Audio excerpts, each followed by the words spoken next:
अस्सलाम वालेकुम। आज हम चने की दाल के क्रिस्पी से पकोड़े बनाएंगे। बहुत मज़े के बनते हैं, बहुत टेस्टी बनते हैं और ऊपर से ये क्रिस्पी होते हैं और अंदर से सॉफ्ट होते हैं, बहुत मज़े के लगते हैं।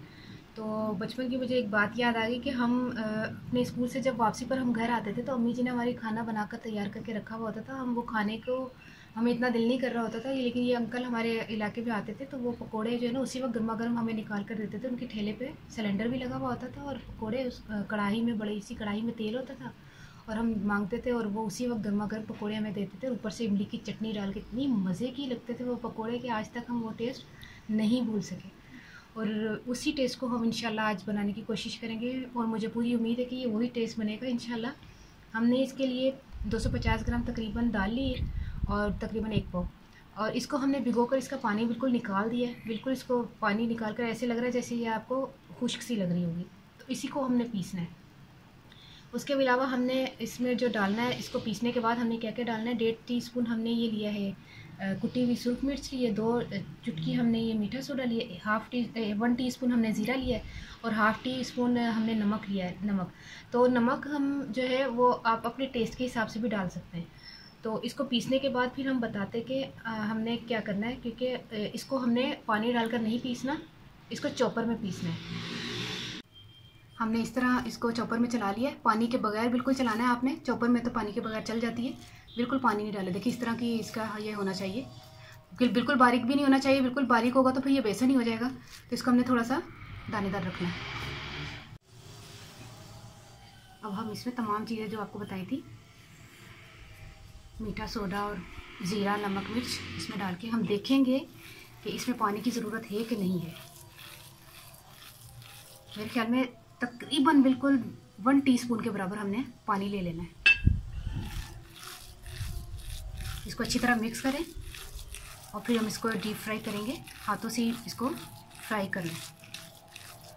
ऑयल जो है ना वो गर्म हो गया, हम इसको डीप फ्राई के लिए पकौड़ों को बिस्मिल्लाहिर्रहमानिर्रहीम ये इसी ही स्टाइल में अच्छे लगेंगे कि आपने हाथों से डालना है। मुझे थोड़ा सा हार्ड लग रहा था क्योंकि दाल फूली है थोड़ी, तो उसमें मैंने थोड़ा सा और पानी डाला, तकरीबन 1 टीस्पून और डाला है। ठीक है, क्योंकि दाल जो है ना मुझे जैसे फूलती है थोड़ा ड्राई हो गया था। ठीक है, अच्छा अब ये जब गोल्डन ब्राउन हो जाएंगे तो फिर हम इसको निकाल के आपको बताते हैं।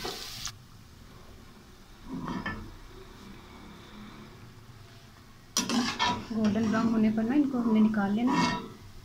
ये देखें, जब तमाम हम पकोड़ों को फ्राई कर लेंगे फिर इमली की चटनी के साथ हम इसको आपको बताएंगे।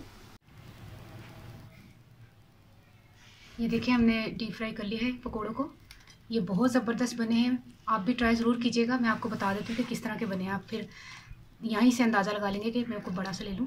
ये देखिए, देख रहे हैं कितने क्रिस्पी और अंदर से देखिए कितने सॉफ्ट है। ये अंदर से कितना सॉफ्ट है, ये इस तरह। ये इसकी यही क्वालिटी है कि ऊपर से क्रिस्पी लगता है और अंदर से थोड़ा सॉफ्ट सा होता है। तो आपने ज़रूर ट्राई करना है। और ये अल्हम्दुलिल्लाह वही चीज़ बन गई है। अच्छा, हम इमली की चटनी किस तरह बनाएंगे कि हमने 1 कप ना इमली का पल्प लिया है और पल्प लेने के बाद हमने इसमें डालना है बिल्कुल 2 चुटकी के बराबर हमने सुरख मिर्च ली है और 1/2 टीस्पून हमने ये चाट मसाला लिया है, बिल्कुल 2 चुटकी हमने नमक लिया है। क्योंकि तमाम चीज़ें हम इसलिए कम डाल रहे हैं, नमक और ये मिर्चें, क्योंकि चाट मसाले में ऑलरेडी नमक और मिर्च का टेस्ट जो है ना वो तीखा होता है। और इसमें हमने थोड़ा सा ये हींग पाउडर लिया है। अगर आपके पास हींग पाउडर नहीं है आप गीली वाली हींग भी यूज़ कर सकते हो उसको पीस के।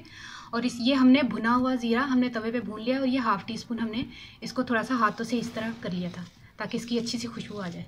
तो ये तमाम चीज़ें जो है ना इमली की चटनी में जाएंगी, ये इमली के जो पल्प में इसमें जाएंगी और चटनी तैयार हो जाएगी इमली की, और ये इसके साथ ही पकोड़ों का टेस्ट आएगा।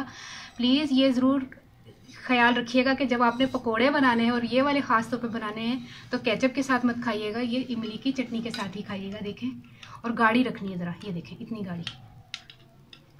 हम जब खाया करते थे बचपन में तो वो बचपन याद आ गया हमारा। तो भाई पूरा एरिया इस चीज़ का इंतज़ार करता था कि कब 12 बजे और कब 12-1 बजे का टाइम।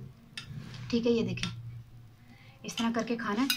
तो जैसे आपने ये पकोड़ा रखा और साथ आपने केचप ये इमली की चटनी रखी और साथ आपने मिला के खाई, आप इसके ऊपर डालें, इस तरह करके खा लें। इस तरह ये अभी रोज़ा है तो अभी यकीन करके मैं करके बता रही, तो मेरे मुंह में पानी आ रहा है। आपने ज़रूर ट्राई करना और मुझे दुआ में ज़रूर याद रखना है। हूँ मैं पंजाबी दसदा कि चने की दाल ना मैं 4-5 घंटे भिगो के रख दिता सी। पा सारी मैं दाल ली सी ते और ਇਹਦੇ ਵਿੱਚ ना मैं कुछ नहीं सी पाया, सिर्फ ਉਹਨੂੰ मैं चॉपर 'ਚ चला लिया सी। अगर ਤੁਹਾਡੇ ਕੋਲ सिलवट्टा है ना तो बहुत अच्छी गल है, बहुत ज़बरदस्त गल है कि तुम ਉਹਦੇ 'ਚ करोगे ना तो बहुत ਉਹਦਾ अच्छा टेस्ट आएगा।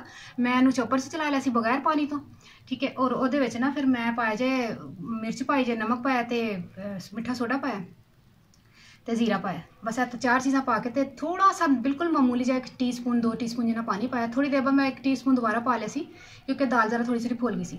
हत्थां नाल कड्ढने जे तेल डीप फ्राई करना है। उस तो बाद पकौड़े तैयार ने।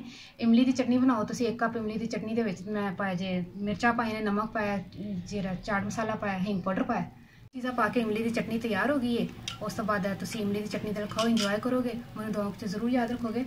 रमज़ान का आखिरी अशरा चल रहा है तो यह जी चीज़ा जो है ना रमज़ान च अच्छी लगदियां ने। रमज़ान तो इलावा भी वैसे मज़े दियां लगदियां ने। शाम की चाह दे नाल बहुत अच्छे और बहुत टेस्टी लगते हैं। तुसीं अगर आम तौर पर दूसरे दिनों में रमज़ान तो बाद भी बनाओ तो कोई मसला नहीं है कि रमज़ान च यह चीज़ां अच्छी लगदियां ने इस टाइम, लेकिन रमज़ान तो बाद भी चंगियां लगदियां ने क्योंकि शाम की चाह दे नाल जरूर पकौड़े हो जाए ना क्रिस्पी क्रिस्पी मज़े दे लगदे ने। तो मैनूं दुआ च जरूर याद रखना। ओके, अल्लाह हाफिज़।